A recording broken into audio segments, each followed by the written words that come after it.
Welcome back to the Midnight Gospel, where we fall asleep into dreaming of being there in our favorite Bible stories. Tonight, we begin with the story of Jonah carried by the slow, rocking wood of a ship from the book of Jonah, chapter 1. These aren't sermons. They're stories retold slowly to help your body rest and your soul come home back to God. This video was made to help you drift to sleep while drawing near to something holy. Even if you fall asleep before the end, the story will keep walking with you. You don't have to listen closely. Just let it settle into your breath. The air was still gray when the ship began to wake, rocking gently on water that knew how to keep long, slow secrets.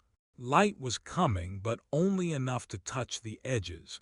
The deck boards turned from charcoal to a color a little closer to bread, and the sea stretched out in cold folds that caught the earliest shine. You could see where water met wood.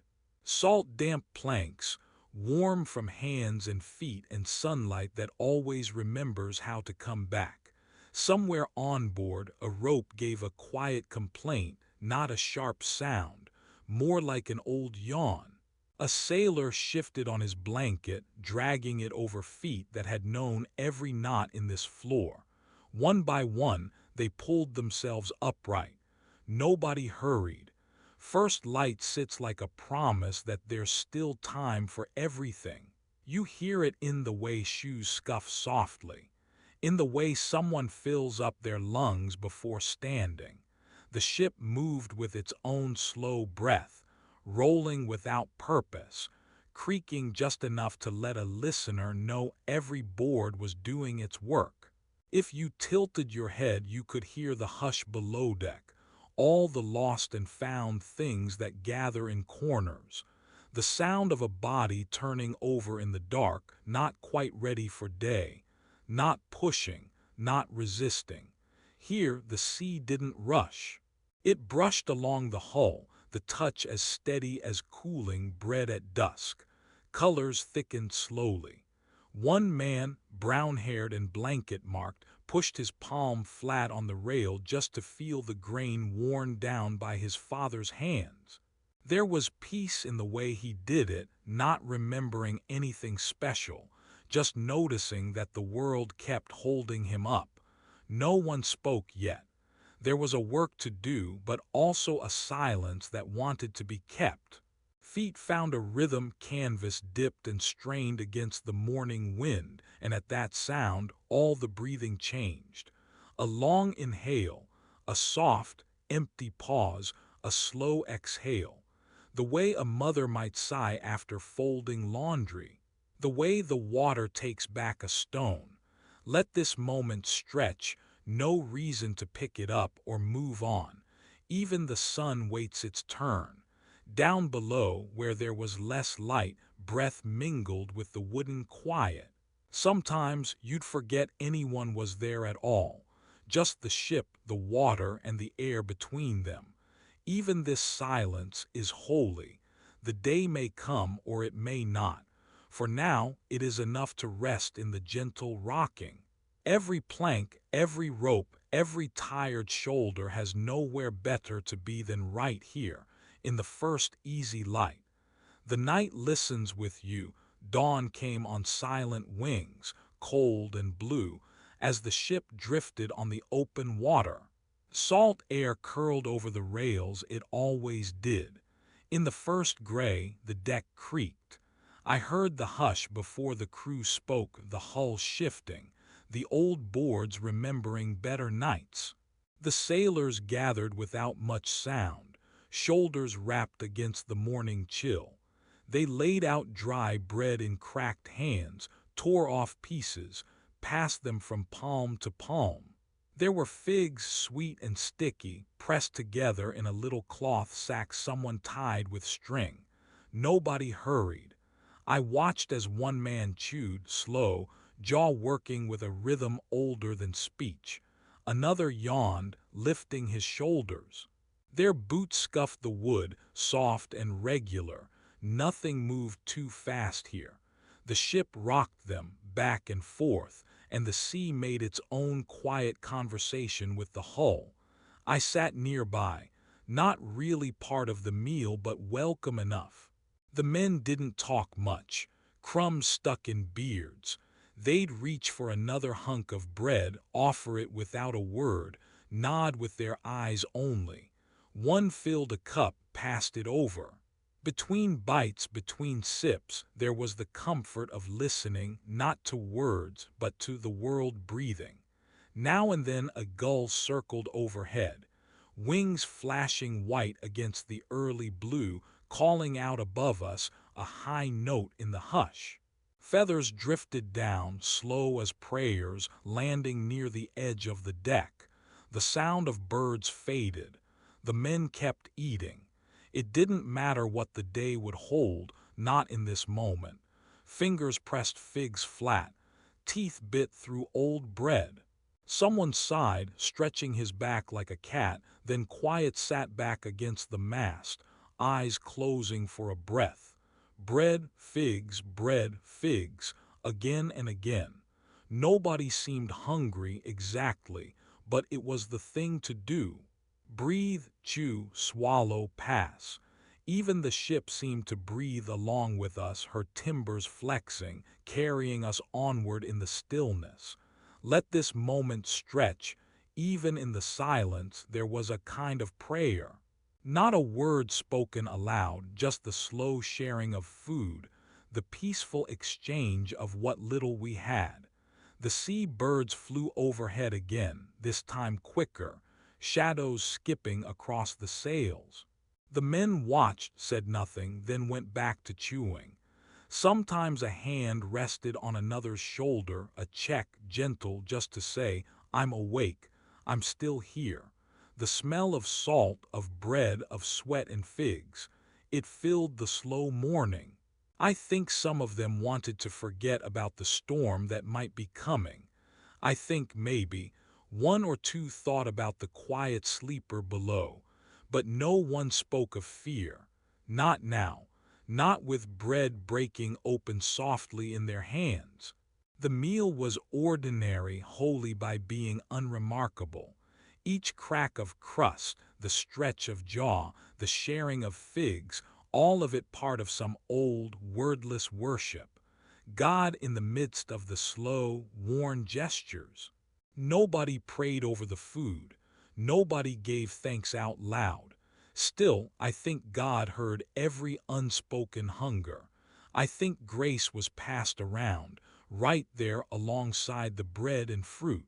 Let the silence fill in, heavy and gentle as the sea beneath us. Someone whistled. Someone else finished the last fig, licking sugar from his fingers. All the while the ship held us, rocking each body into its own quiet trust. The wind turned, cool on my cheek. We breathed in, breathed out.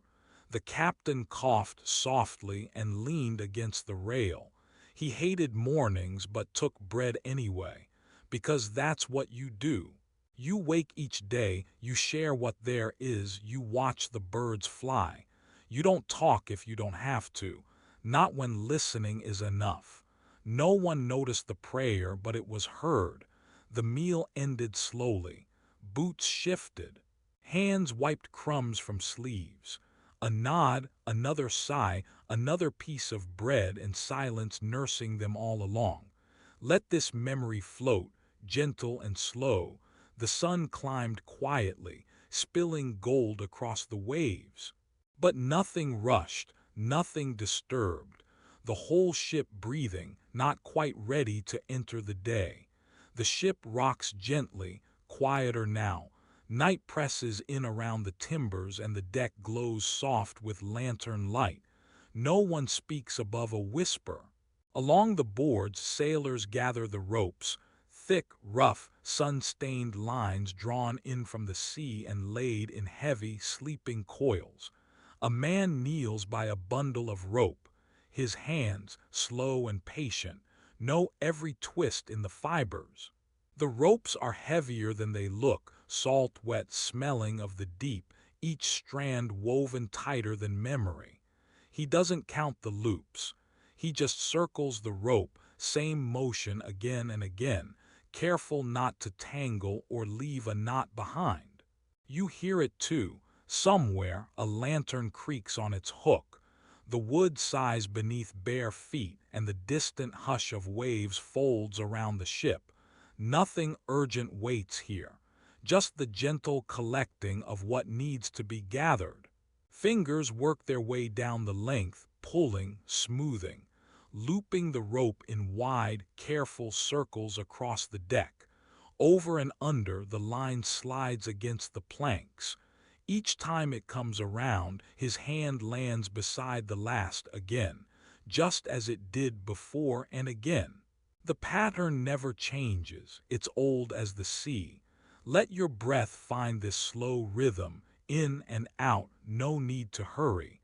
There is nothing to finish before sleep comes.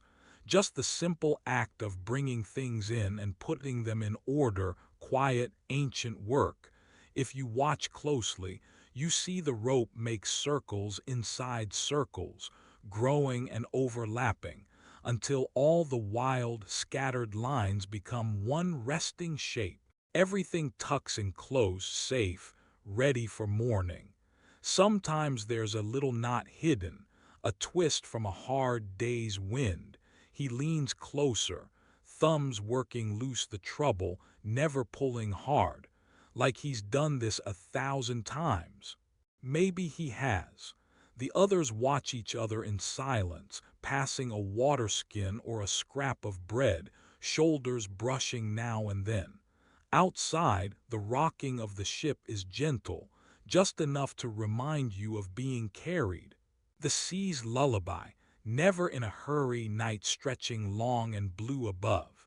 Beneath the lantern, rope glows golden and worn. Shadows spin in circles as the loops grow. Hands moving together, breaths quietly linked. You might feel your own jaw loosen, shoulders drop, body curling into the hush. Let this moment stretch. There is nothing spectacular in folding rope, but somehow, as the fibers circle and rest, the spirit feels steadier. Like each loop is a soft promise that someday, everything loose and frayed in life will be gathered in, too. For now, though, it's just circles. Another pass, another slow breath. Even the captain is quiet. He walks near, hand trailing along the rail, boot heels muffled by the old boards. He doesn't command. He pauses, watching the work, nods once, then disappears back into the night, leaving the work undisturbed. He trusts the circles, the order found in repetition. Maybe he's thinking how peace comes not all at once, but the same way rope is folded. Circle after circle, hand after hand, patient, evening after evening, beneath stars no one can name. The smallest sailor rubs his palms, skin rough but uncomplaining. He yawns, lets his hand settle on the finished coil. He asked for nothing and still felt full. Lantern light flickers across tired faces. No one hurries.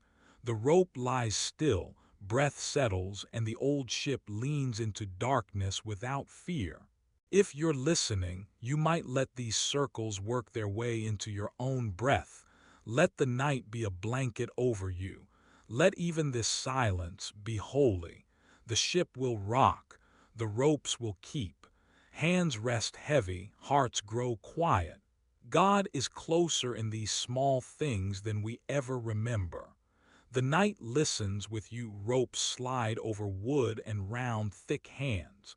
Voices drift, never loud, never in a rush, just words loosened into the sky, drifting with the wind. Above, the canvas breaths of sails catch the moon and settle, barely tugging. If you blink, you might think the sea itself hums, because that's how the air carries the men's voices too. Spread thin, stretched wide, fading and returning, always gentle. Nobody shouts, not out here. A laugh goes soft, skipping across the deck, getting caught up in the whoosh of salt wind. Even when a man calls to another, it comes out gentle, flattened by the hush all around. Each word pressed into the soft creak of a moving ship and almost swallowed by it. Somewhere near the stern, two men lean against barrels. Their arms brush as they work, tying knots, fixing, passing things one slow hand to another. Their chatter fills the spaces between pulls and ties. It could be about the swell of the next wave or the dryness of salted fish. It hardly matters. The sound wraps the deck gently, like a blanket hemmed all around with sighs and quiet laughter. No one interrupts. The sea and the wind never do. Instead, they pick up the low tones, smoothing every edge, making conversation into background music for the night. All around, the ship is full of these bits of soft talk. Ropes make gentle thuds as they drop on the timbers. Someone hums to himself, barely shaping a tune. He doesn't want to wake the hush. His voice slips away into the wind before anyone can catch it. A clumsy bucket clangs against the side, drawing a murmured careful, but even that feels restful. Hands move in the half-light, passing water, sharing bread, brushing hair from eyes dampened with sweat and salt. Not one man stands alone. Even in the down time when work slows and bodies lean heavy on the rail, the quiet talk continues. Just a question, a reply, a soft, wordless agreement. Their voices never climb above the sound of the wind or the water. They fit into the rhythm, paused and slow. If you listen, you hear togetherness, not in what's spoken, but in the space that's kept open for each other. They talk to fill time, to keep hands busy, but never to fill the night itself. The conversation slips and slides, never too sharp, never lingering long enough to catch. A lantern swings slightly overhead, its light pooling across the wood grain. Around it, men gather in ones and twos, feet trailing lazy patterns over the planks. Fingers pick at the knots in old rope, untangling slowly, the way you fix something with no hurry. No one watches the moon, but a few faces tilt toward it, letting the pale light soften their features. You could close your eyes and let the hum of soft speaking blend with the night. Nothing needs attending. The ship rocks steady, breathes slow. The men's talking settles like dust floating down at sunset. Quiet words turn to quiet silences and all feel familiar. One sailor leans to another, passing a crust of bread. The handoff says more than any speech. Their voices are just movement, a way to mark the passing moments together. The sea listens, holding every secret, softening even the surest laugh. Somewhere below, a heel taps on the stairs, steady and unhurried. Feet move over planks, no hurry, just the slow check-in of a watchful captain. Even his voice, when he calls softly into the dimness, fades into the warm hush of men and wood and water. No one startles. The crew know the tune. In every gap between words, air flows, carrying voices with it, letting them thin out and grow gentle. The sound of a yawn rides the breeze, followed by the familiar shuffle of tired feet. Someone mumbles, maybe remembering home or nothing at all. The sea lets every sound settle and deepen until there is only peace under the sway of the boat. If someone laughs, it sounds softer than it does on land. Closer to a sigh, barely there, but it lingers longer. Even strangers share a rhythm by nightfall. Everyone syncs to the soft pulse of the ocean and the breeze. Up on the main deck, a boy, new to the ship, sits close to his father. He doesn't ask questions, he listens. The low, easy talk of men at sea becomes its own kind of lullaby, all voice and wind woven together. Soon faces fade into shadow. The lantern swings out of sight. Words slow, then stretch, then disappear into the gray hush before dawn. The ship rocks. Sleep comes, cradled by wind and water and the sound of voices carried off, somewhere far and returning again all through the night, soft as breath. Below deck the world changes. There is no hurry in the underbelly of a ship, only the slow stretch of shadows and the drift of old dreams. The wood here is old and splintered smooth from years of palms, pressed and unpressed, elbows braced in quiet work or in prayer that isn't spoken out loud. Up above, the feet move in a rhythm older than shouting. Ropes creak and water knocks against the hull. Every sound is muffled, tucked into thick beams and heavy cloth. Here, beneath it all, the air feels different, closer, held close like something meant to be kept safe. He lies on his side, one arm curled beneath his head. His breath is slow.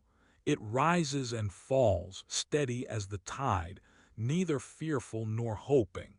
Each exhale could be mistaken for the hush of wind through the cracks in the wood, slow and easy. The body at rest doesn't ask for much. A blanket thrown, the edge of a barrel underfoot, comfort if you can call it that. Still he sleeps, hours passing quiet as dust settling. There are men above, but down here there's only the shape of a sleeper. It is not lonely. It's quieter than lonely. The dark makes a circle, as if even the shadows lean in closer, listening to his breathing. A lantern swings from a low beam, giving off a worn, yellow glow. Shadows sway along the wood and over a hand that doesn't move. Once in a while, water slaps the side and sighs away again. The entire boat shifts and returns, rocks and settles, never rousing him. It's as though the ship itself cradles the sleeper, asking nothing but for him to stay still. He asked for nothing and still felt full. No names are spoken here. There's only the chorus of light creaks, a sound like old knees and old doors, every sliver of noise drawing out the hour. It's the sort of quiet you find at the center of a long night, the kind that lets your body loosen. Let this moment stretch. Fabric rubs gently as the ship's stores sway. Sometimes a coil of rope drops with a dull thud, or a boot steps just above the planks, forgotten by those who don't realize how close sleep sits to the world of waking. But none of it disturbs the sleeper. It is not his moment to move. The night listens with you. There's a peace that comes when someone lets themselves be held by the dark, not knowing or needing to know what waits on the water or above the deck. Someone else is working, but here the only work is rest. Time slows and the pulse of the sea finds its own easy rhythm. Even this silence is holy. No one notices the prayer, but it is heard. And underneath the labor and worry that stirs above, there is this one figure, breathing quietly in the safe hollow of the shadow, letting the hours pass, never asking to be seen, only to be allowed to rest. Below the deck, the ship's noise is quieter. The storm outside has its own voice, shifting, distant, muffled. Boards creak and sigh, ropes brush along the wood overhead, and somewhere at the far edge of things the ocean speaks in low churning. But here in the hold silence gathers, thicker than the darkness, old as waiting. It's a kind of quiet that wraps around your lungs. Every time you breathe in, you notice it. The air is cool, and your chest moves softly, up, then down, like a slow tide in the dark. Even above, where sailors stumble across the deck calling out, the harshness blurs, sound sinks. Everything slows down here. Most people might not come below at night, but Jonah does. He doesn't say much, not to the others, not even to himself.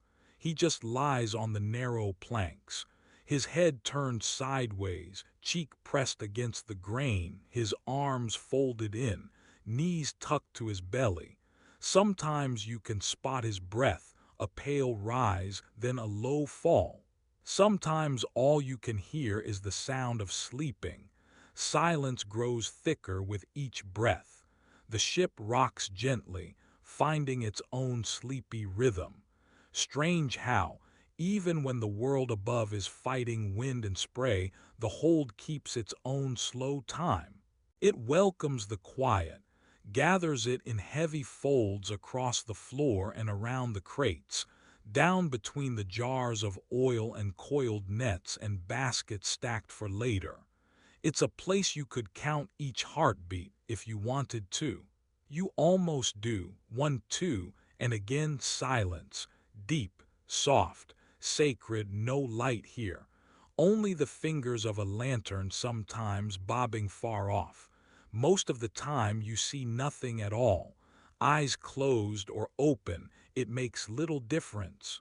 Time pools in the dark, neither rushing forward nor pulling back, just is cold but almost kind. Around Jonah, silence sits like a second blanket. It covers the tiredness. It covers the questions. Nobody stirs him. Not for a long while. His sleep becomes its own sort of prayer, breathing in silence, breathing out silence, over and over, gentler each time. In the hush, you almost forget your name, forget what woke you in the first place. Just let the silence hold you as if you were meant to be here, right now, with no reason to explain. Silence is a holy companion. It welcomes you. It asks nothing. It's just here, waiting. The ship might be groaning above, but in the hold you start to listen differently. There's the soft puffs of breath, the scrape of your heel turning on wood, the far flicker of a jar being nudged on its shelf. All of it dissolves little by little into quiet. Pause, let that moment stretch. Breathe slow. Let silence fill the empty places again and again. Even the air feels sacred down here. Not special, not dramatic, just present. Every sound has its own kind of blessing. The faint shush between heartbeats, the small crackle in the timbers, the hush of your own slow breathing. You can let sleep run alongside you, like a gentle animal you don't need to tame. Just let the silence work. Let it be holy. Nothing to do, nowhere else to go. It's safe here. Safe to let go, safe to rest. Silence holds the weight so you don't have to. This is what Jonah found in the hold without asking, the blessing of nothing, the peace of letting everything become still. He asked for nothing and still felt full. No one noticed the prayer, but it was heard. Let the silence be your prayer tonight. Let it be your lullaby. Let it anchor your sleep. Over and over, silence, silence, silence. Even this is holy. Footsteps above, slow and dull on the old boards, one after another. Flat sandals meeting wood, scuffing up little lines of dust. I started to notice. Not because I wanted to, but because the night and the plank floor made it impossible to ignore. Someone heavy, moving from one end of the ship to the other. Then a smaller step, faster but not hurried. The wind above was pushing the sails. Sometimes it slapped a rope hard against the side, but mostly it was just those footsteps. Pulling, resting, heavier now. Maybe it was the big sailor in his short robe walking from his post by the mast. Maybe the cook looking for another jug of water. Nobody talked much. They only walked. If I let my eyes shut, I could count each step. Thud, thud, thud. Each one spaced like a slow old song, not cheerful, not sorry, just worn out like all things on this ship. I tried matching my breath. In thud, out thud, letting the quiet space around the steps be the only sound. There's a rhythm that stays even through silence. Even the quietest footsteps carry it. Breathe in thud, breathe out thud. A few paces stop just over my head. I imagine dust shifting along the grain beneath old sandals. Bare toes, lines of scars just waiting. Someone sighs, heavy as a rope dropped on the deck. Let this moment stretch. Sometimes they speak. Their voices are small. You hear a man say the same word twice, like he's reminding himself he's still here. But mostly it's silent again. The ship rocks. It's not afraid, not any more shaking than a barn door in a slow wind. The wood creaks underneath. Maybe it's just old, maybe it's listening. The steps start again, one pair moving toward the bow, another crossing to the side where water barrels stand cold. The water laps below, patient. Every now and then someone lifts the lid, draws a slow drink, sets the wooden plug back. But mostly they walk, one end to another. Nobody runs. They walk because it's too dark for anything else. They walk because the sea asks for patience, because the storm has come, but the only thing louder than footsteps is the worry they don't speak aloud. I wonder if the boards felt the same, year after year, under so many feet. Did they remember the first man to walk here or the last to sleep here before me? My own feet are dry, rough. The cold comes up through the planks, not enough to shiver, just enough to remind you you're real. Breathe in thud. Breathe out thud. Someone's sandals drag along the edge. The sound is gentle, like a child tugging a blanket over their toes. He asked for nothing and still felt full. Let each step pull you down into the night. Even now, one sailor runs his fingers along the rope piled by the railing. His knuckles are raw. Even now the boards don't mind. They hold him and me and every silent body tucked below. I close my eyes again. There is nothing else to do. The footsteps keep up the old song, breathing in with them, letting out with them. How far away is land? Nobody says. Or maybe someone asked the wind once. No one noticed the prayer, but it was heard. I hear a shoe slip, just once. Then steady steps return. The man's hand bumps a pile of nets. There's a pause. He scratches his beard. Today that's the only story. A step, a scratch, and the dust settling around him. These simple things feel big now. A pacing back and forth. The wood keeping the memory of where we've all stood. It doesn't rush. It only waits. Warmth comes from the boards. Maybe from Jonah's sleeping body below. Some say he sleeps too deeply. But here on these planks, even the ones awake seem half asleep. Let this moment stretch a little longer. You don't need to go anywhere. The steps will keep walking, even if you don't listen. The captain is coming now. His steps are heavy, careful. His feet know every space, every creak. Each step is placed as if he's stepping on the edge of a whisper. He passes by a pile of folded cloth. His hand stops there, presses the fabric flat like wiping a table. Just a pause, just to remind himself where he is. His breathing lines up with his steps, each slow inhale, each slower exhale. He keeps going down the ladder into the dark where Jonah sleeps. The night is here and it carries everyone. Still footsteps crossing, still boards under everything. It's safe to let your breath follow them. Thud in, thud out. Let the sounds deepen. Let your hands rest where they are. Let your eyes close if you want. The footsteps won't wake you. The ship is old but holds all it carries. Down here the world is as small as one step then another. No hurry, no big story. Just walking, breathing, waiting for morning. The night listens with you. The night did not hurry. It seemed to spread itself wide, like a shawl pulled around shoulders left cold by salt air. Everyone on the ship knew how to move quietly in the gloom. Heavy clay jars waited by the stairs, round as old songs, damp to the touch. The first sailor bent to lift one. He did not speak. Hands curled around the jar's belly, thumbs smooth over the edge, finding the cool spot where water beaded. Heave, a small grunt under breath. The weight of water was gentle, yet sure, steady as the tide. The boat rocked so every step grew slow and thoughtful.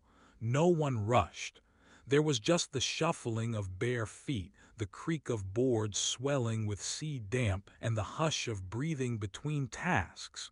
In a corner, another man unstacked the cups, fired clay, chipped where knuckles had knocked them.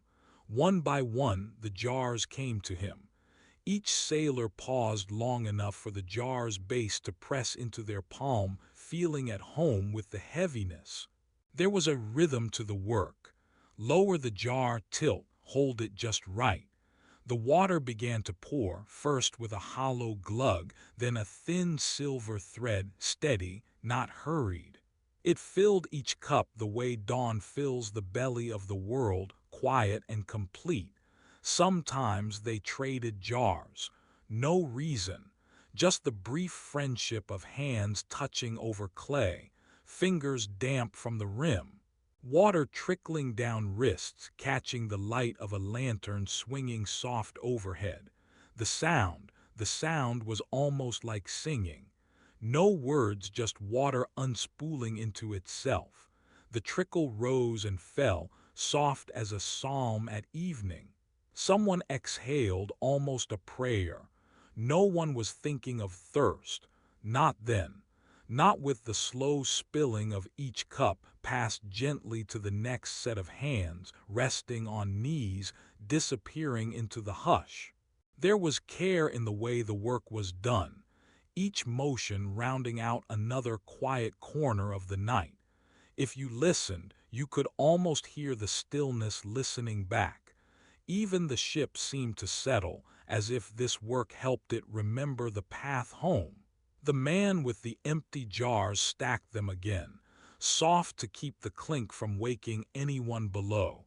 In the space between each filling and pouring, there was only breath, rocking, and the echo of water moving.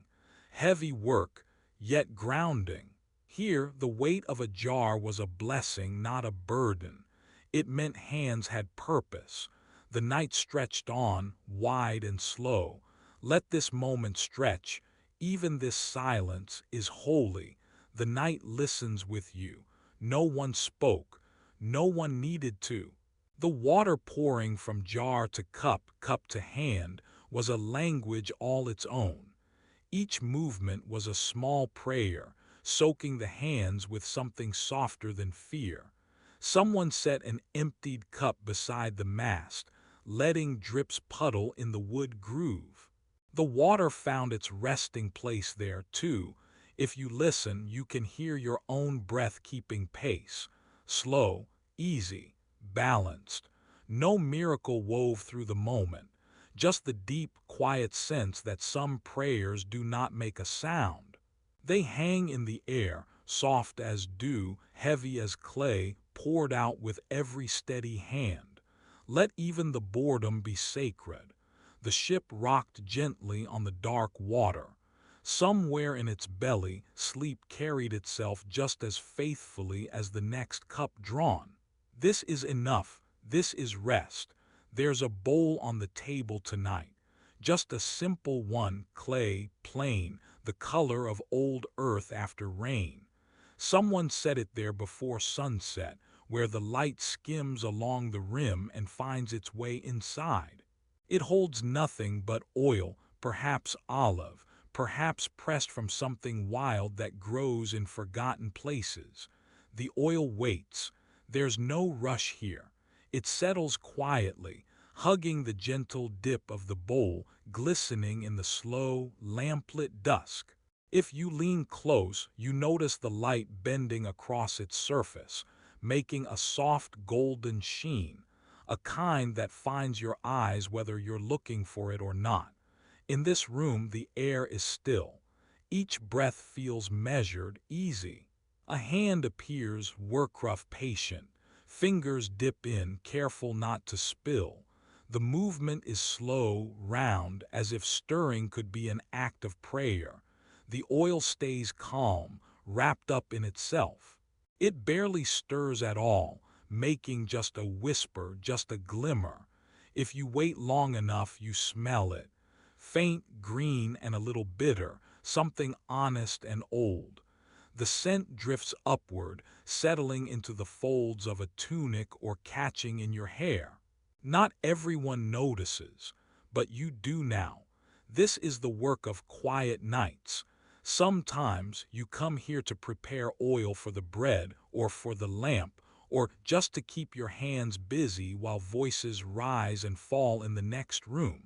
Tonight, though, the only sounds are small, cloth shifting, someone breathing, the bowl settling into the wood. Even the oil is silent.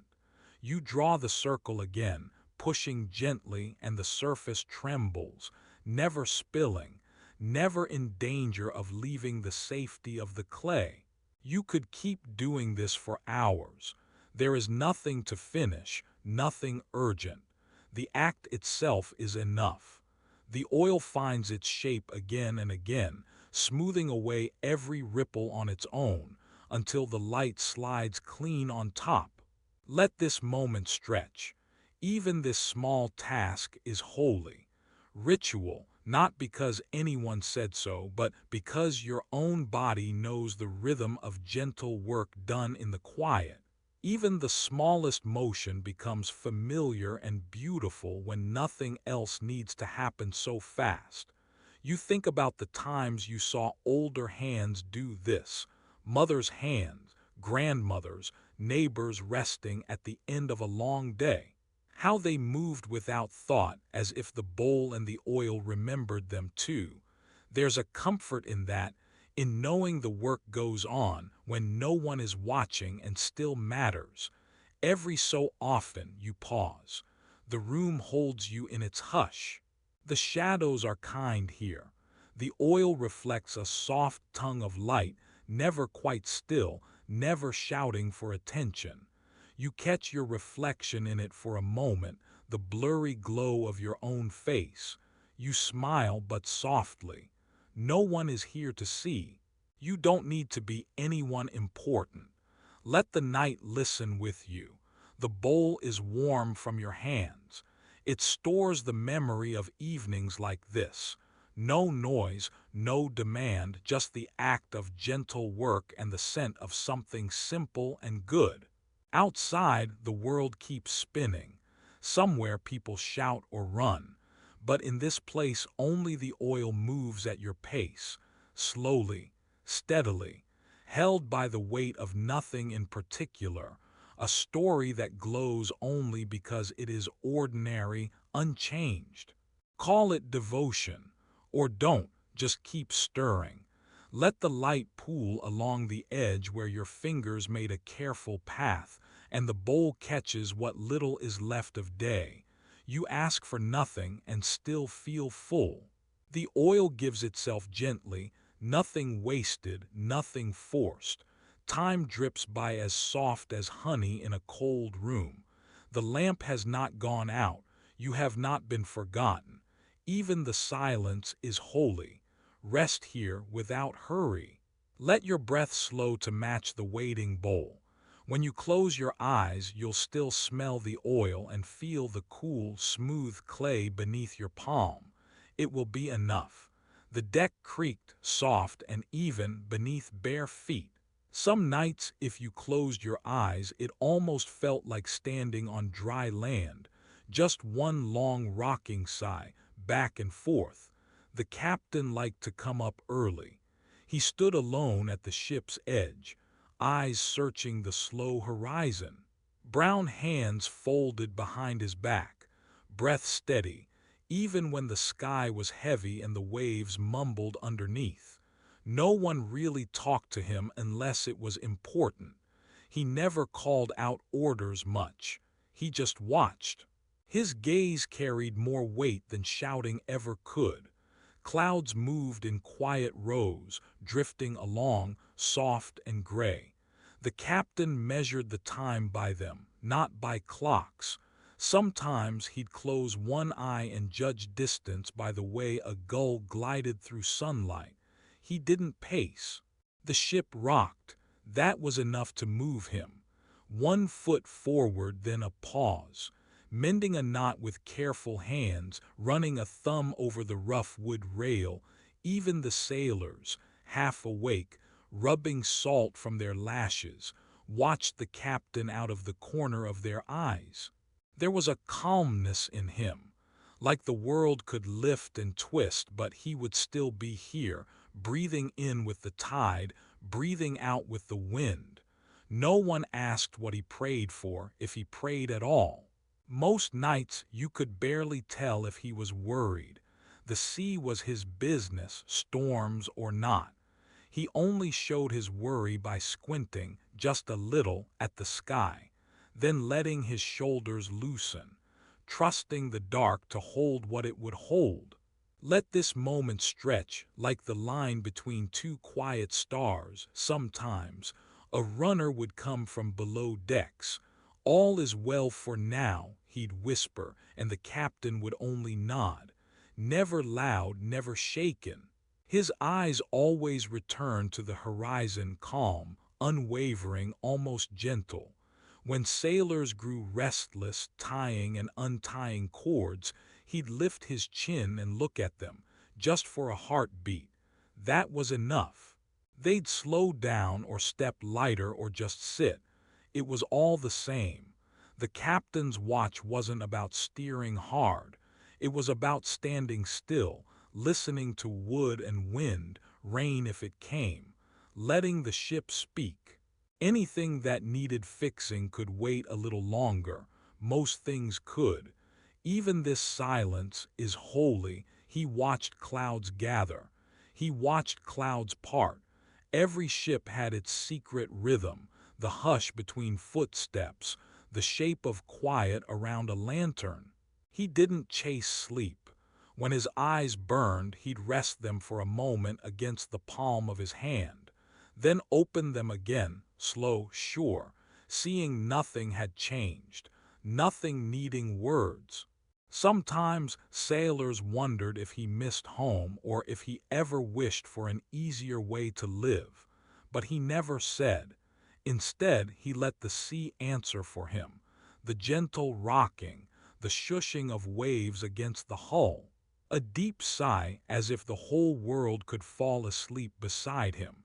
The night listens with you. He asked for nothing and still felt full. Let your own gaze soften now.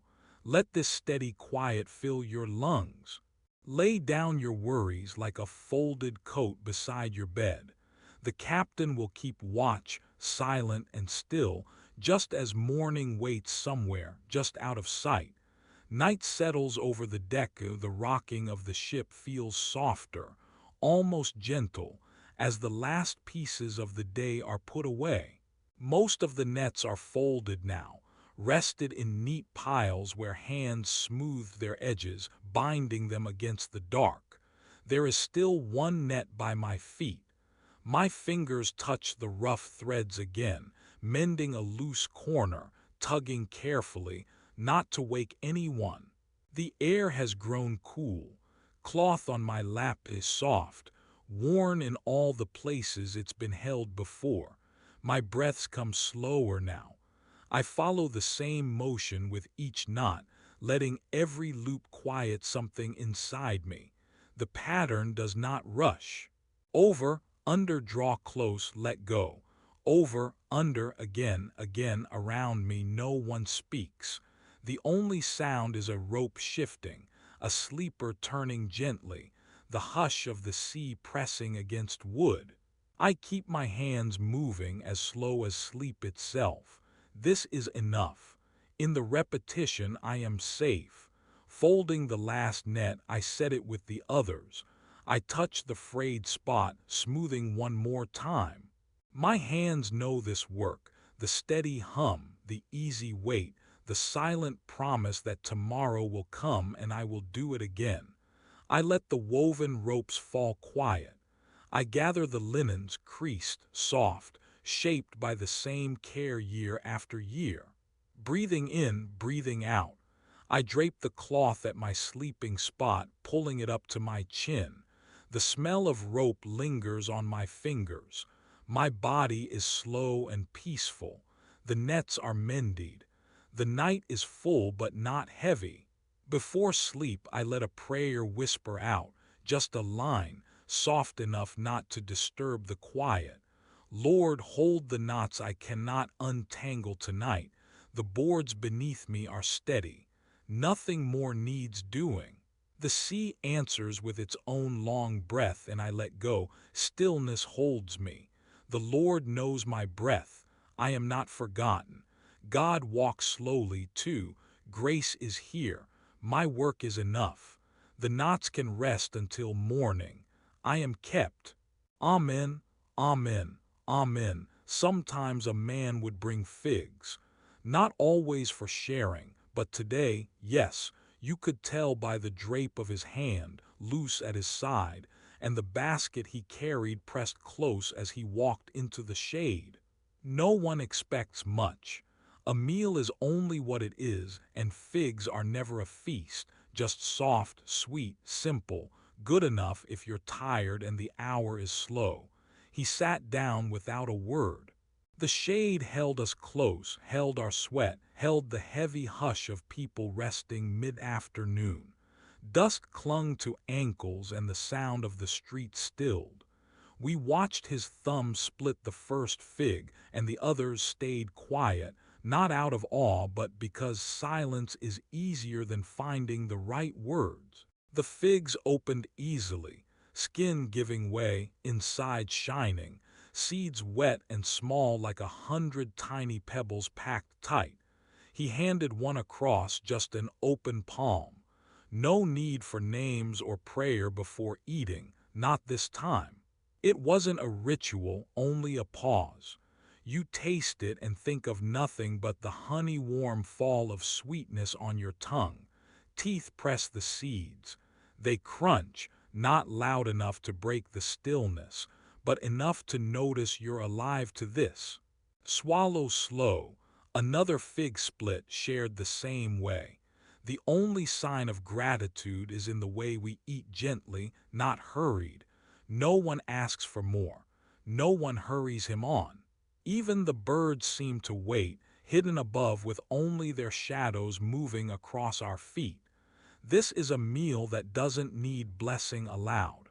Sometimes sitting together is the blessing, the proof you have a place here, a body, a day to eat and share quietly, seeds and sweetness between teeth while the world holds its breath.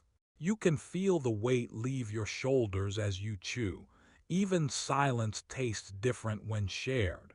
There is space between the sounds for your soul to rest. Every small thing, fingers sticky, sun-warm fruit, the hush before speech, not remarkable, but something in it heals you if you let it. Let this moment stretch a little longer. No clever story, no miracle to tell. Just the split figs, the gentle letting go of hunger and the quiet way our eyes meet before looking away. He brought a basket, but he never counts. There's enough if you eat slow, sweet not wasted, a meal that is warmth without riches. The afternoon drifts, one fig half left now, waiting in the palm. No one claims it, and the man just sets it in the center as if asking, "Did anyone miss their piece?" Someone laughs, not loud, just a breath of joy, then settles back. The meal is over. We wipe our hands on our knees. No one is in a hurry. The world can keep turning here. It feels just slow enough for rest. Even this silence is holy. Sometimes when I pass beneath a fig tree, I remember those afternoons. Not for the taste alone, but for the way sharing makes a meal more filling, how sweetness can linger long after hunger is gone. He asked for nothing and still felt full. The story is barely a story, just a fig opened. Just the warm, soft sharing of being alive at the same time, under the same shade. If it was a prayer, none of us spoke it, but it was heard all the same. Above, the sail moved. Not fast, not like the stories say about storms and torn canvas, just a hush like old linen breathing. When the wind exhaled, the cloth filled a little. When the ship rocked, it sagged and settled, then gathered itself again, gentle as folding hands in prayer. Most of us were awake now. I sat with my back against a barrel, feeling the sway in my legs, hearing the quiet language of ropes. It was the sail that got my attention, not the splash or distant grumble. Just the large shadow floating above, blotting out the smallest stars if you stared up long enough. It drifted over the deck, stretching and shrinking as the ship turned. A dark shape made soft, moving where no one needed to tell it. Jonah was somewhere below, sleeping deeper than I'd ever seen. But for now, it was the sail and its shadow that kept time. Sometimes I wondered if God's presence was almost like that, big, drifting, close, then quiet again. Not making a show. The rush was gone, only breathing left. We listened to the sail, not on purpose, not as a devotion. It just happened, the way you slowly pay attention to your own chest rising and falling when you can't sleep. The fabric made sound, not sharp, not crisp, but round and dull, the way a blanket made of heaviness moves down to cover you. When the boat leaned into a wave, that sound crept over the wood. It was slow, and nobody minded. A shushing sound you might not even notice if you weren't so tired.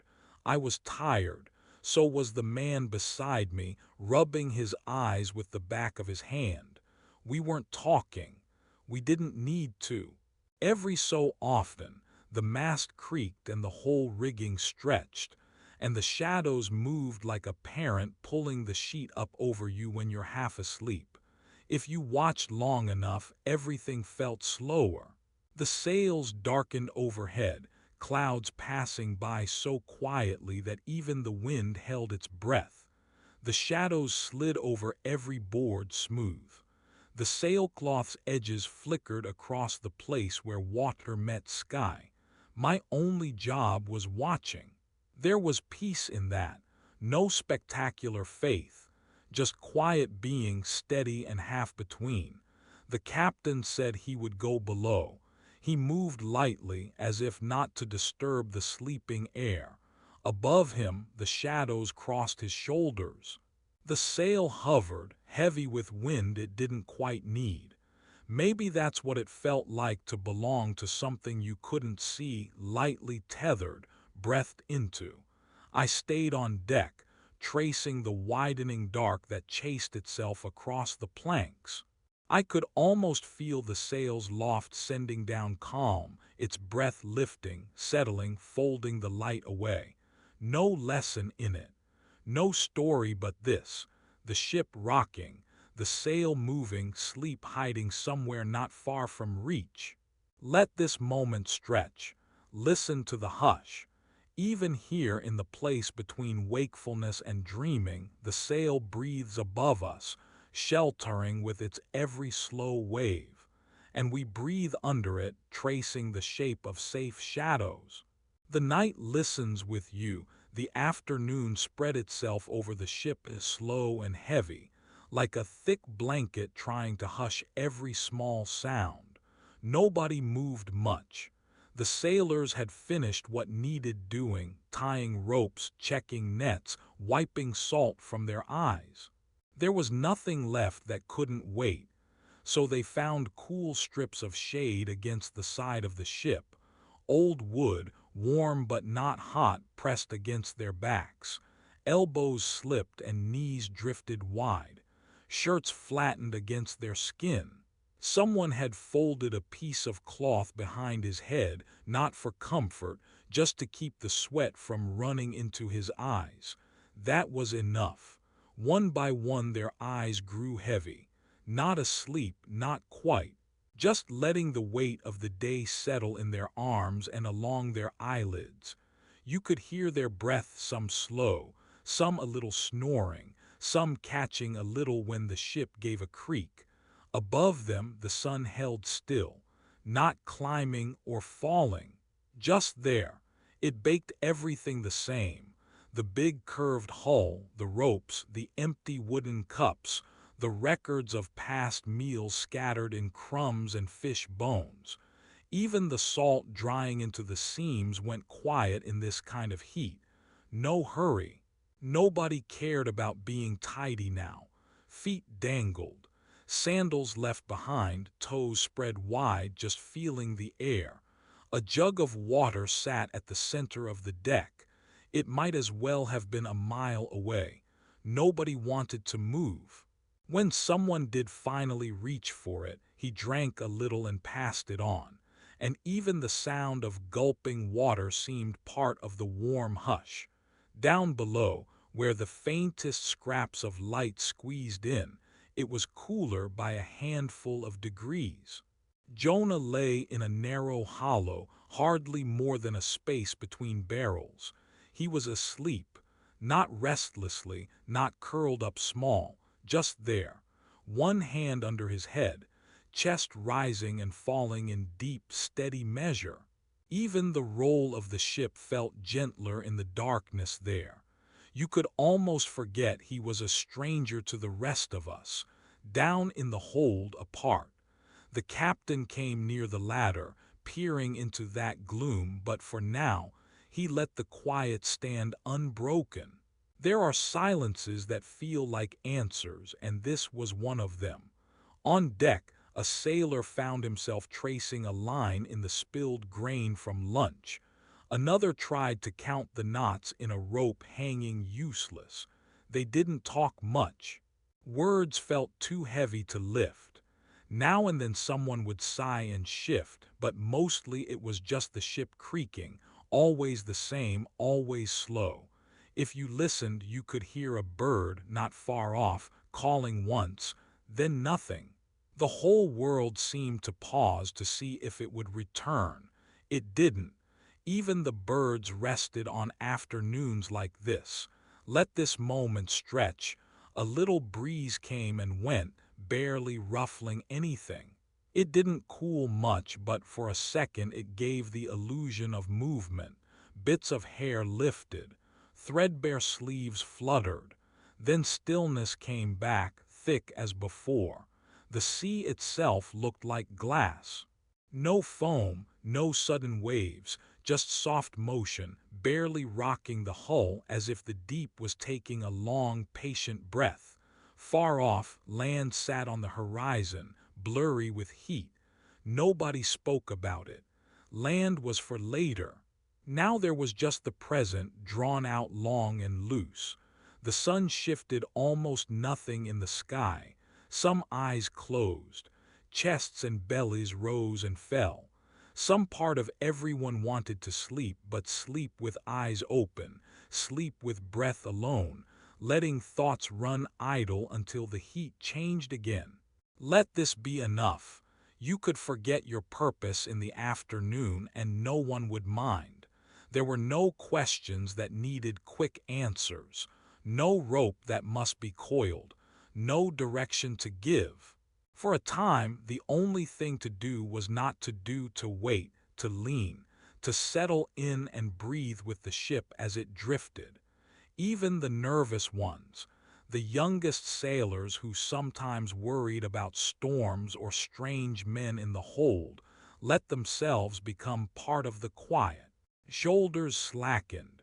The roll of the ship became a comfort, a slow, predictable lull the body started to trust. Inside the slowness, little things appeared precious. The soft thud of one man's heel tapping only once. The shadow of the mast crawling, so slow, across the wooden planks. The loom of the sky, pale and wide, with hardly a cloud to break it.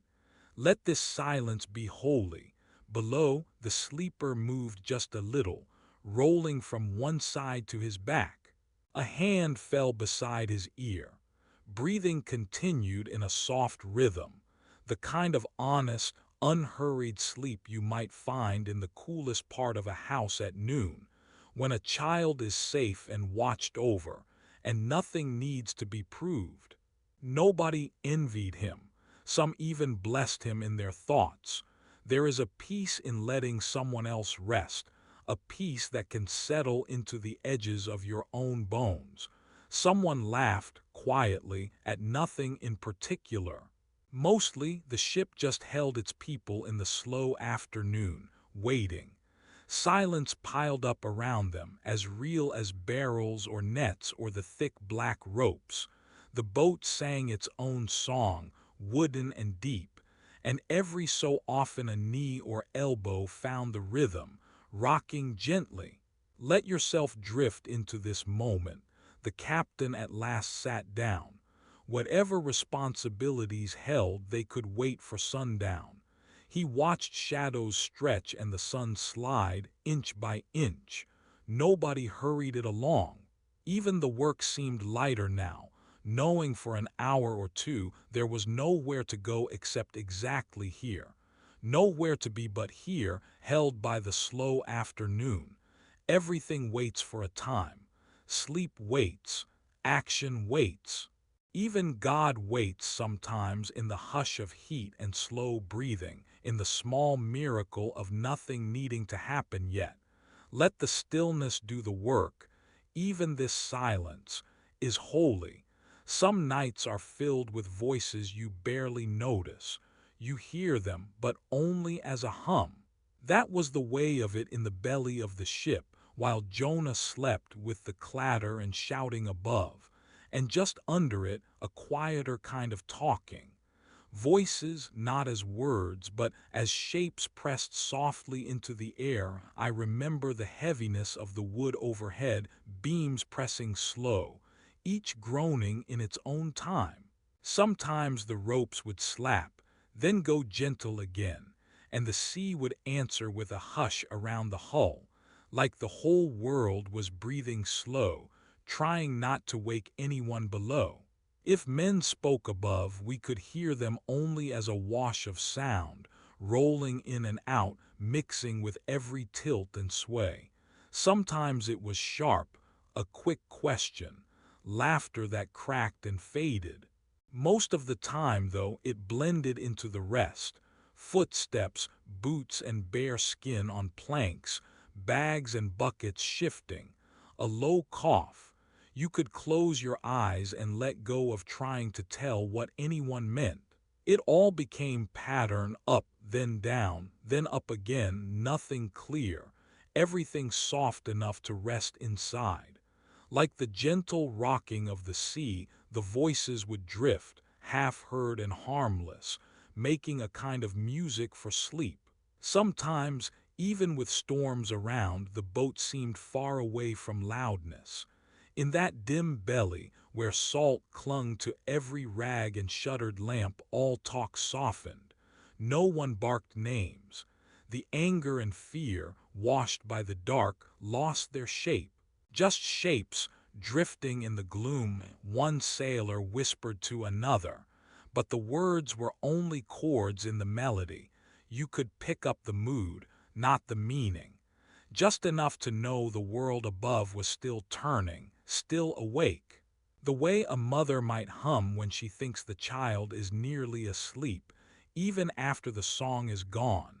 Below it was safe, wrapped in wool or rough old sheets. Some slept, some pretended to, some just waited for morning.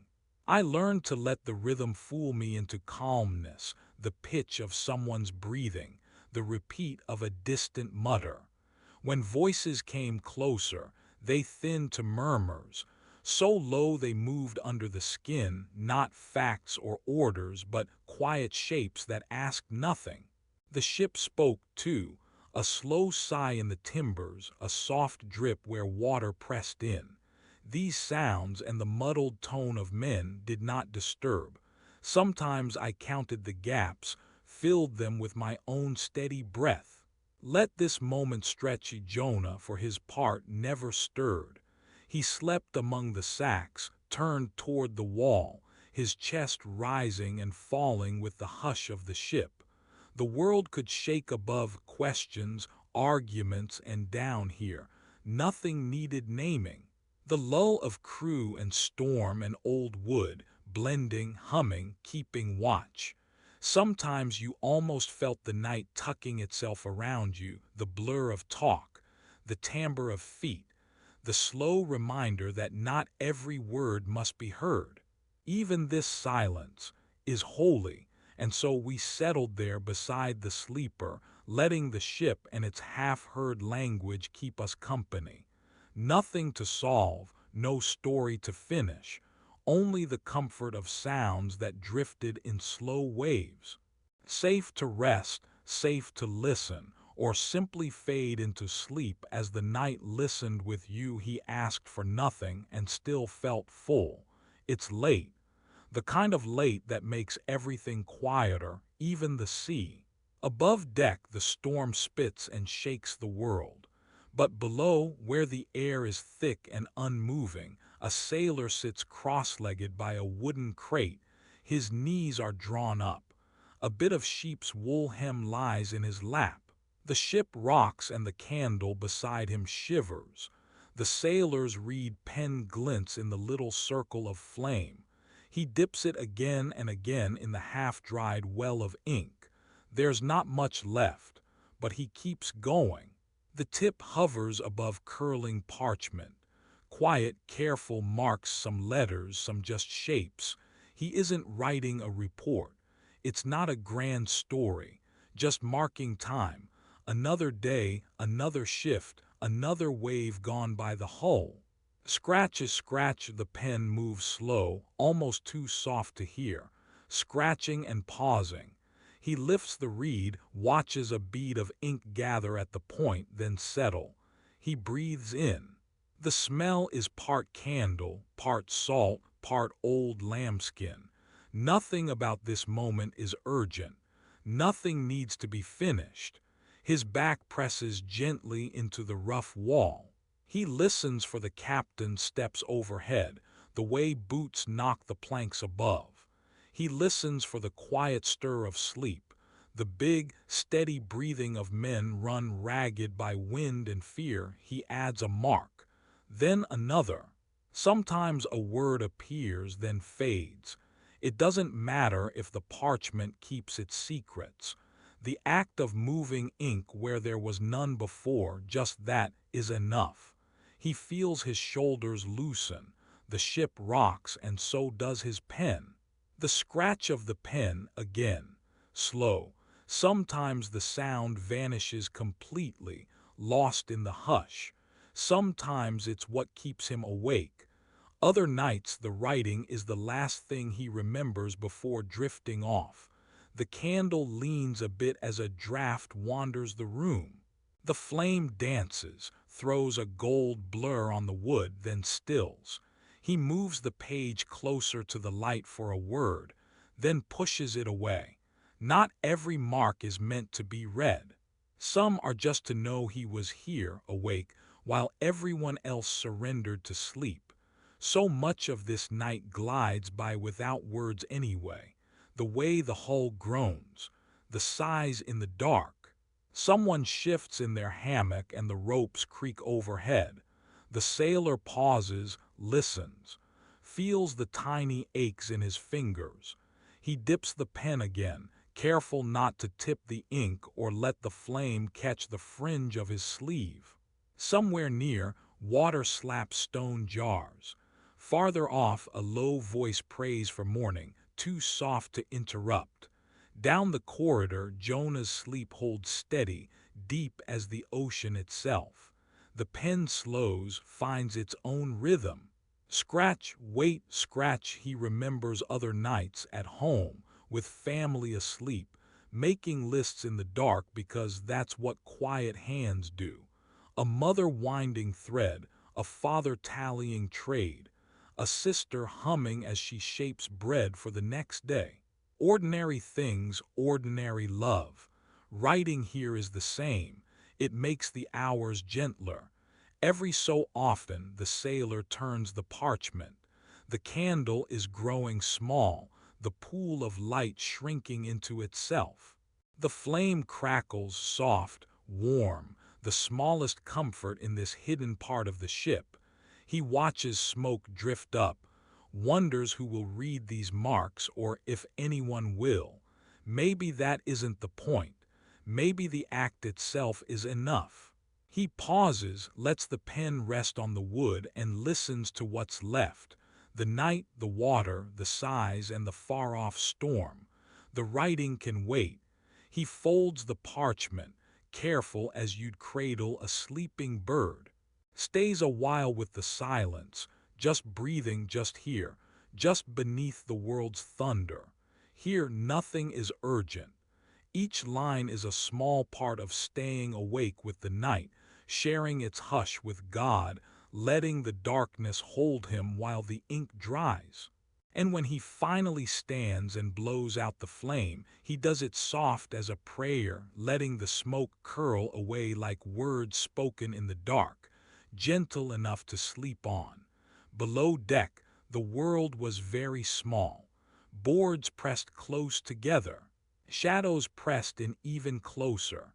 The air moved in slow circles, far away from shouts, the slap of ropes, the spit of rain. Jonah's breathing was softer than the voices above, softer than the wood groaning, even. A hush moved with it, going out and coming back, steady, slow, like someone who has been tired a long time and finally lies down. You could almost count his breaths without meaning to. Silence. Then a gentle inhale.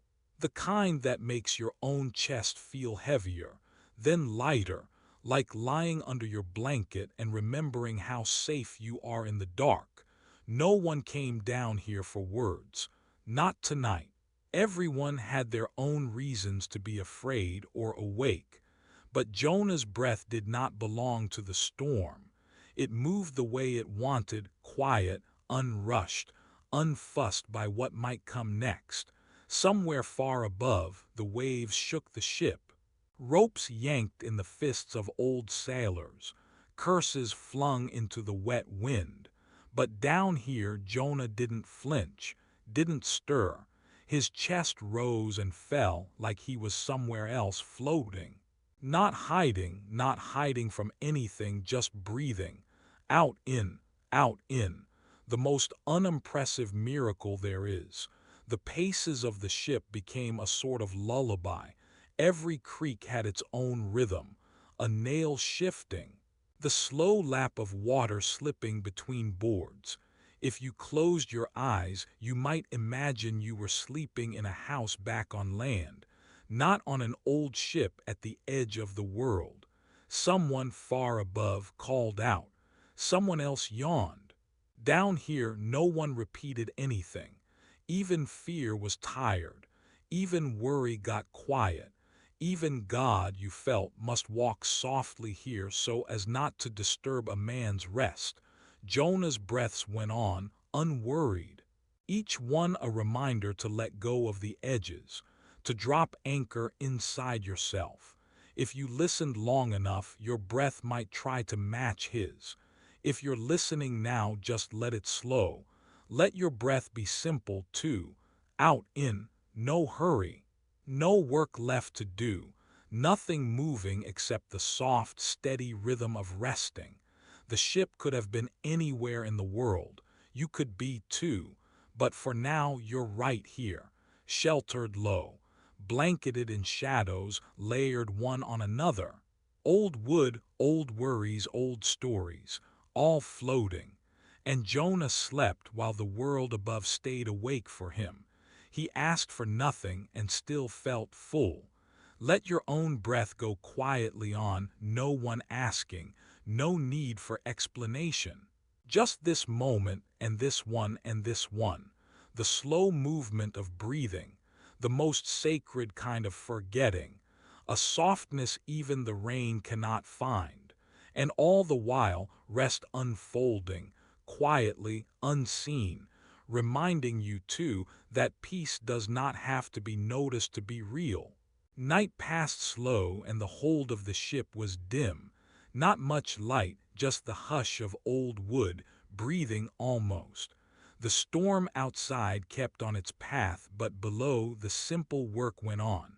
There were always chores. The hands here never moved in a rush, nothing precious about it. They were just getting by, keeping this boat alive.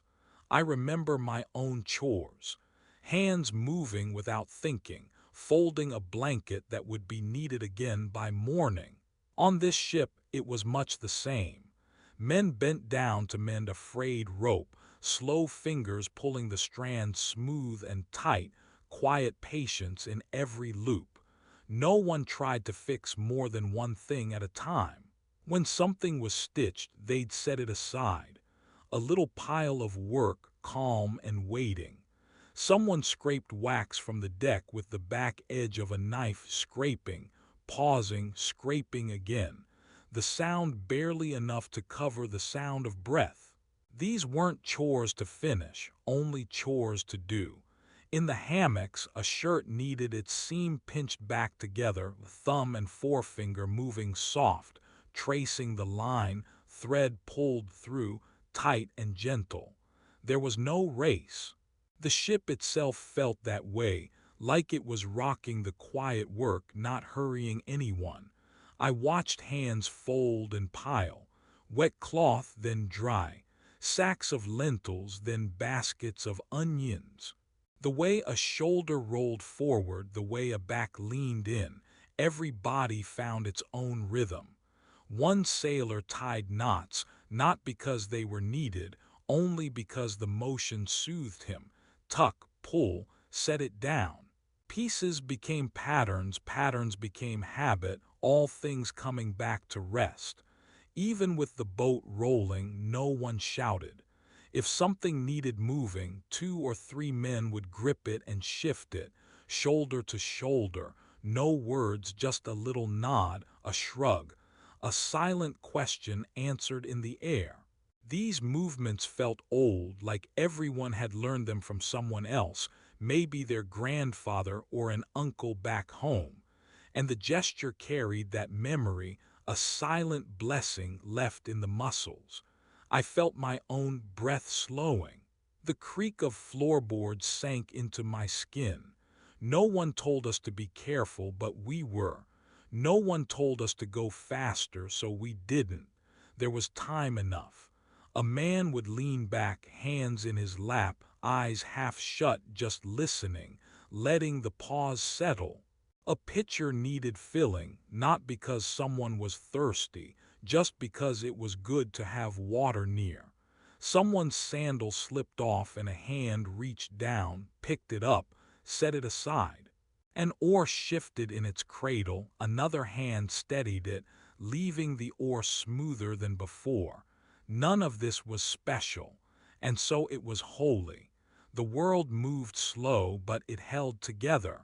Above us, a little louder, the sea called to the wood, waves pushing, the mast answering with soft groans. All through, the gentle work circled on, fixing, folding, smoothing the wrinkles away. Simple work makes the world softer. The ship thanked its keepers in small ways. No rope snapped, no barrel rolled free, no lamp shook loose from its hook. Every task left a quiet behind it, as if each movement emptied a little space for peace to slip in. Then, whenever there was nothing to do, the hands would rest. Fingers drummed the deck or traced circles in the dust. Everyone knew the rhythm, and the rhythm stayed. Even below a storm, you could feel it: fold, breathe, hush, shift, mend, rest. The quiet work of hands is a kind of prayer. No one noticed the prayer, but it was heard. Whenever I look back at that night, it blurs into motions: hands opening, closing, folding, giving space for the next thing to come. No rush, no end in sight, just a slow, sacred turning over. And the work keeps going, long after eyes fall shut. The sun had been setting for a long time now. It never seemed to rush toward the end, even though everyone on deck was tired, even the ship itself. Light did not fall as much as it faded, one gentle shade at a time. Each piece of rope and plank of wood turned softer, quieter. The day's heat was drifting off with the colors, small, almost invisible sighs rising from the boards. No need to hurry. Footsteps shuffled, not in a line but in little spaced-out clusters across the deck. Some sandals, some bare feet dusted in salt. Boots scuffed softly, making a sound like someone gently sweeping sand. There were voices too, but lower now, almost whispers, as if the air itself asked the crew to walk quietly. You could hear these feet before you saw who owned them. Some moved because they had to, pulling at worn ropes or checking knots, just as they'd done many nights before. And every now and then, one pair of footsteps would slow until even the smallest touch felt like part of the ship's own tired heartbeat. The planks creaked under every step, but not loud at all. Just the soft kind of creak that makes you breathe out longer. The air cooled slowly, so slowly you almost forgot it was warm just hours before. It wasn't a shock, it just unraveled. One sailor rolled up his sleeves and felt the gentle chill on his skin. Another wrapped arms tighter around a thin tunic. They didn't talk about it. They just noticed, in the way one notices the moon, pale and low, finding its place above the mast. Sometimes a breeze came, a careful, careful guest. It never stayed long, just pressed its soft hand against a neck or cheek, then faded back into the sea. Breathing felt different, breathing with the breeze. Air in, cool and fresh. Air out, warm and slow. Each breath made the chest rise a little, but no one rushed. There was no reason to, not in the slow tide of evening. Lanterns grew bright, then dim, then bright again as hands moved them, checking the shadows for nothing in particular. The wind tugged at the flame just enough to remind you it was there, both the wind and the light. Some sailors leaned together and watched the line where sea and sky met. The day slipped quietly away, not gone, just somewhere else. No longing in it, the world went on. Ropes sagged with tiredness. Nets already mended, already checked, hung idle along the rail. Somebody coughed. Another yawned so gently it felt like a prayer. Far down below, Jonah still slept. Above his head, footsteps wandered, not lost, just passing the time. Everything that mattered was already here. The low hum of wood pressing back against the sway, the breathing of men who have worked all day and asked nothing more of the night than this gentle letting go. Sometimes the captain paused in his slow walk, let the wind cool the skin on his brow, closed his eyes and stood. The prayer wasn't said, not really, but it was there in the quiet, in the small, quiet promise that nothing truly urgent could push its way into dusk. Feet shuffled. Someone set down a coil of rope, then sat, elbows on knees. The prayers lingered, unspoken, winding through the boards and beams, waiting for nothing. Just a ship drifting into darkness, every movement simple, every breath shared with the air. The world's old ways of asking for rest. You could fall asleep to these sounds, the hush of footfalls, the cool of the breeze, the soft, slow turning of the sea. Even the sky leaned closer, just to listen, just to stay a little longer. Night comes softly on the ship, not all at once, but in a slow, quiet way, like someone folding a blanket over your shoulders. You feel it first in the pause between voices, in the way the water stops glittering and turns the color of cool clay. No one marks the moment, but it's here and everyone knows. The sails are tired and the ropes have stopped their dance. Everything leans into the evening. Someone lights the lanterns along the deck, each one a gentle, golden dot in the growing dark. They sway a little with the ship, making shapes on the faces of those nearby. The lanterns are small, but tonight they feel bright enough.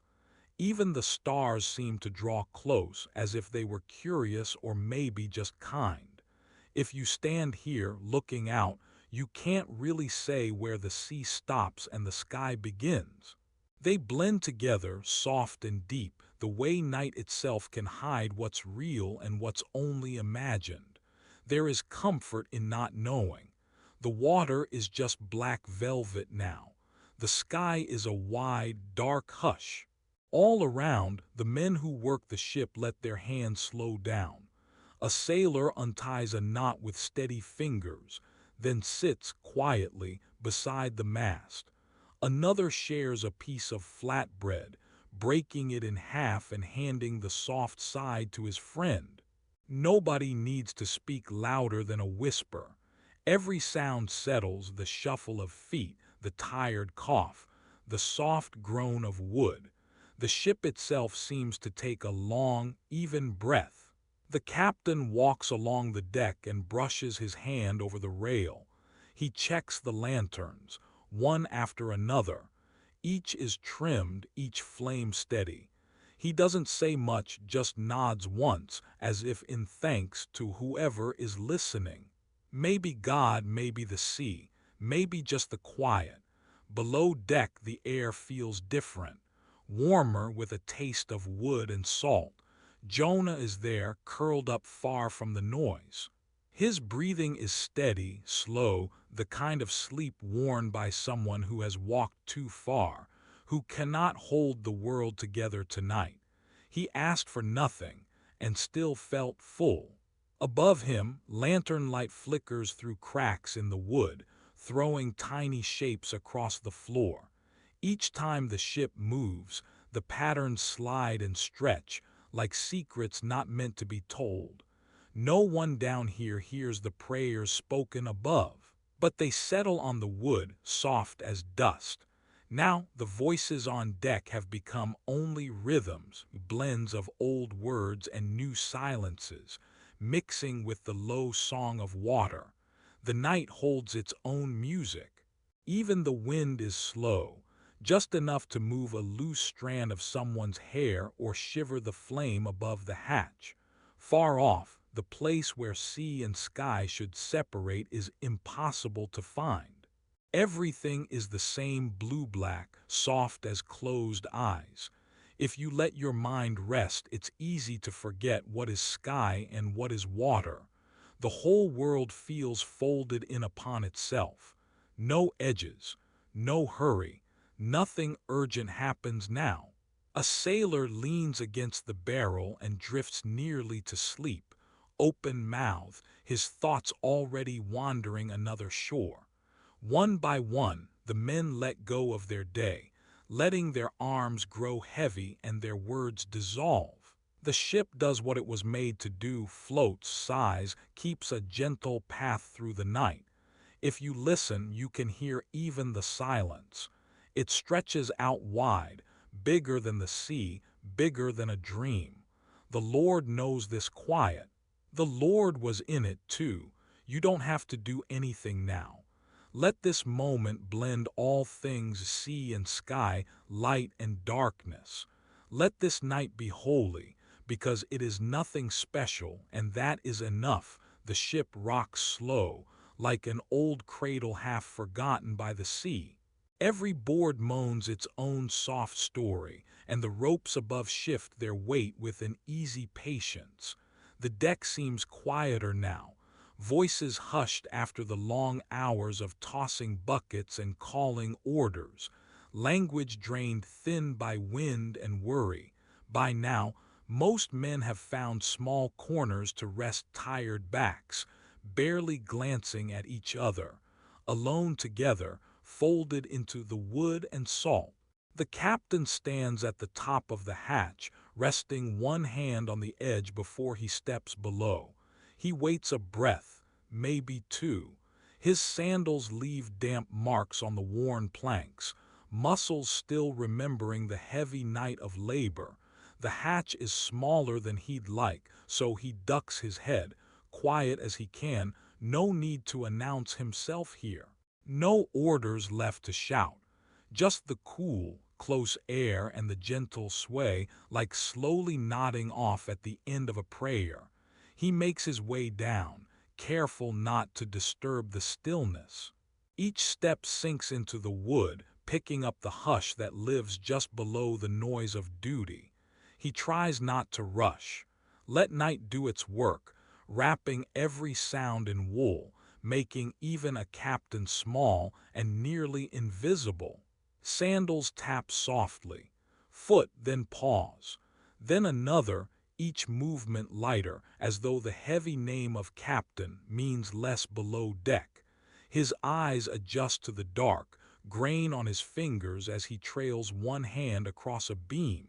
The air feels heavier here, stale, pressed flat, held between layers of old timber, foam trapped in knots.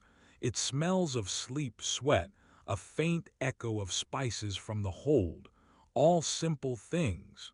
All the proof that the world remains ordinary and somehow still good.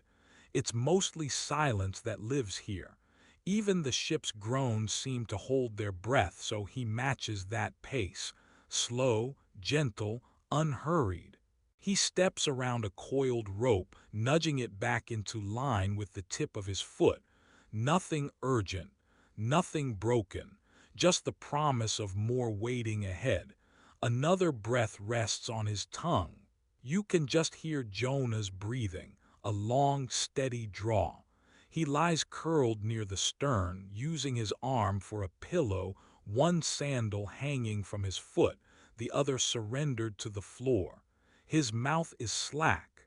Breath comes easy, maybe the deepest sleep on the whole ship. There's no sign he's noticed the storm at all. No stirring, no frown upon his brow. The captain pauses at the bottom of the steps. He does not speak. Not yet. Instead, he stands still and lets his thoughts slow down to match the rhythm of breathing. His hands rest against his sides, then quietly fold. He looks at Jonah as a child stares at a lamp left burning through the night, wondering at the quiet, more than any blaze. For a while he just stands there, letting silence settle in, making room for the holy nothing that comes before an answer. He studies Jonah's sleeping face, the way the light creeps along his cheek, the little shifts in his chest as breath moves in and out. The moment feels long, not tense, just deep, and the captain lets it stretch like he's listening for something that doesn't come in words. He could wake Jonah, he knows that, but for now he waits. Not out of doubt, but a kind of humility. He remembers his own weary body, the ache across his shoulders, the soreness in his hands. He remembers how, sometimes, what a man needs most is not an order or a plan, but just a little more sleep. Just a few quiet moments to be called nothing at all. He shifts his weight, careful not to disturb the dust beneath his feet. The lamps burn low, leaving everyone a little faceless, every shadow softened. He almost feels invisible now, standing between the world above, chaotic, wild, and this slow, nearly sacred pocket of rest. He wonders if Jonah dreams. He wonders if it matters. Out there is a storm, but in here is something like peace, something borrowed from another world. He notices his own heart slowing down. The fear that clung so tightly on deck now melts around the edges. Here, among the barrels and the quiet, he lets himself just be another man, one who worries, one who wonders, one who sometimes wishes he could just sleep long enough to forget, too. One of the beams creaks overhead, a kind of tired greeting, not a warning. The captain imagines all the hands that built this ship, years of wood shaped and nailed and prayed over, not grand prayers, just the kind you whisper with splinters in your skin. He thinks of home, the slow days before the sea, back when sleep was simple. It feels distant now, but not lost, still here in the hush beneath the storm. He wants to cross the room. He wants to shake Jonah awake, ask his name, ask for help, demand something, but even captains answer to the dark sometimes, especially so. He lets that urge pass. There is kindness in the delay, a mercy in not rushing through the silence. So he waits. He lets other breaths catch up to his own, lets the night hold all the answers for a little longer. The ship rocks him gently, and he remembers he is small, just a guest in this moment, not its master. No order is given. No voice is lifted. Just sandals settling deeper into the dust and a man asleep, untouched by the noise above. He has questions, but not now. For now he just watches, lets his worries float in the dark, and does the very hardest thing for a captain: stand quietly where no one sees, holding space for someone else to rest. Time moves differently here. Maybe a minute, maybe an hour, lost between the drumbeat of waves and the long, easy hush of sleep. In this pause, the captain surrenders his importance. He's only a man with tired feet and a heavier heart, standing at the edge of someone else's dream, letting the ship rock both of them into something softer, something that doesn't need fixing. Nothing happens. Nothing has to. Stillness is enough. Let this moment stretch, it is holy. The night listens with him, quietly waiting too. A ship is quietest in the deep of night, quiet like a room after everyone has left. Even the storm seems to come apart outside the wooden hull, holding its noise at the edge, as if remembering not to disturb. Down here nothing moves fast. Rope is slack. Lanterns are low. Every board rests with a hush. The sails do not whisper. Crewmen breathe slow, half awake, not speaking, listening instead. The wind outside is softer now, just testing, not howling. The ship settles as if cradling its own breath, waiting. Sometimes a footstep makes the wood sigh. Sometimes a rope stretched and released gives a soft creak. Then nothing for a long while. The silence feels thick, but it is safe here. Everything stops together: sailors, ropes, timbers, shadows. The ship holds still as if it remembers Sabbath. When you shift in your blanket, it is only to find more comfort. Nothing presses you onward. Sleep wants to gather you in. The ship, too, seems to want rest. It does not rock much now, just a gentle rise and fall, slow as anything. If you listen, the water might speak, but tonight it holds its tongue. All around is pause, the kind that empties the air, making space for something soft to enter.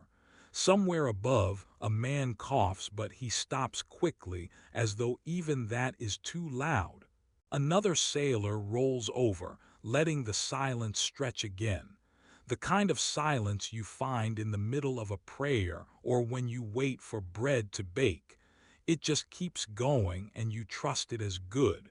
Below, a breath. Another. Jonah is still asleep.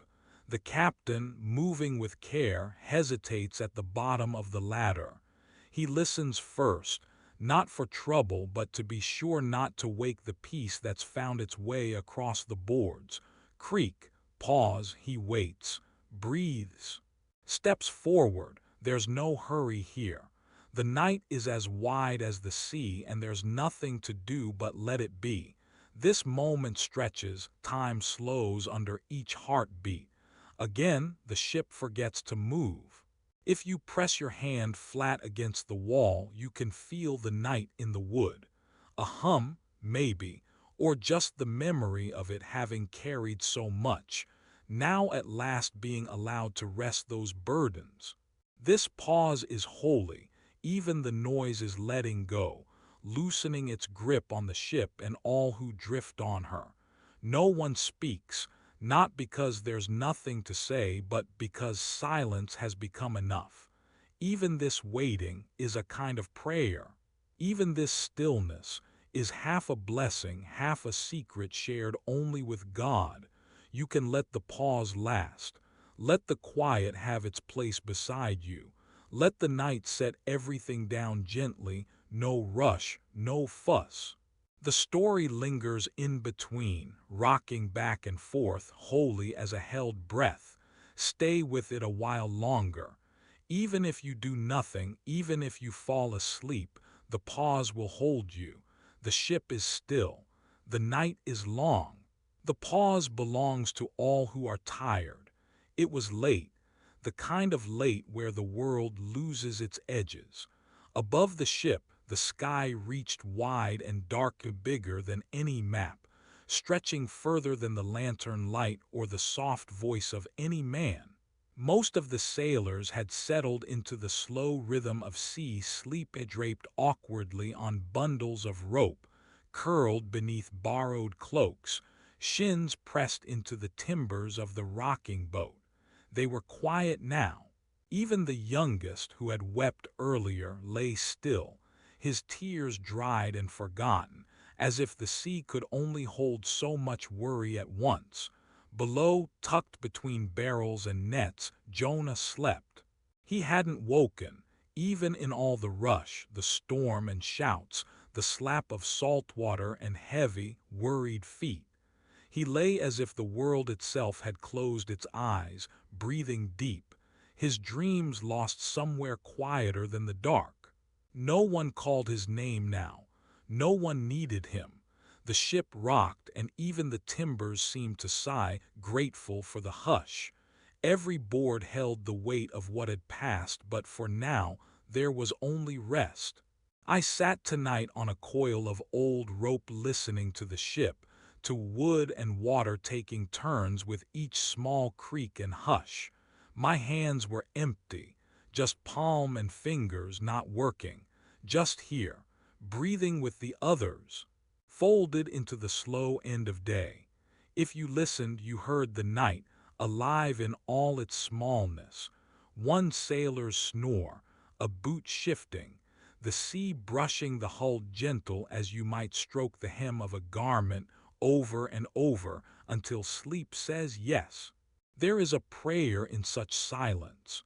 You don't have to say it out loud for it to move, just let it gather around you, as real and unhurried as breath coming in and out, slow enough that even fear falls asleep. So here, as the ship settled, I whispered the night's last prayer. You can whisper it with me now. Let the day be finished. What is undone can wait. Let my worries stretch out with the salt and the night. Let the air be enough for me, just soft, just quiet, just here. I am cradled in more than I can see. Even when I am hidden, I am kept, and nothing is lost to God. Even small things, forgotten things, the corners of a room or a prayer not quite finished. Sleep is holy too. This rest is a gift. I release the weight I carried. Every breath is a kindness. Wherever I am, God meets me. He asked for nothing and still felt full. No one noticed the prayer, but it was heard. Tonight I am safe. Tonight I am seen. I am not forgotten. Stillness holds me. The Lord knows my breath. Grace is here. Tonight is enough. Amen, amen, amen. Let this silence watch over you as it watched over the ship, and the sleeper down below let it carry you softly, softly into dreams.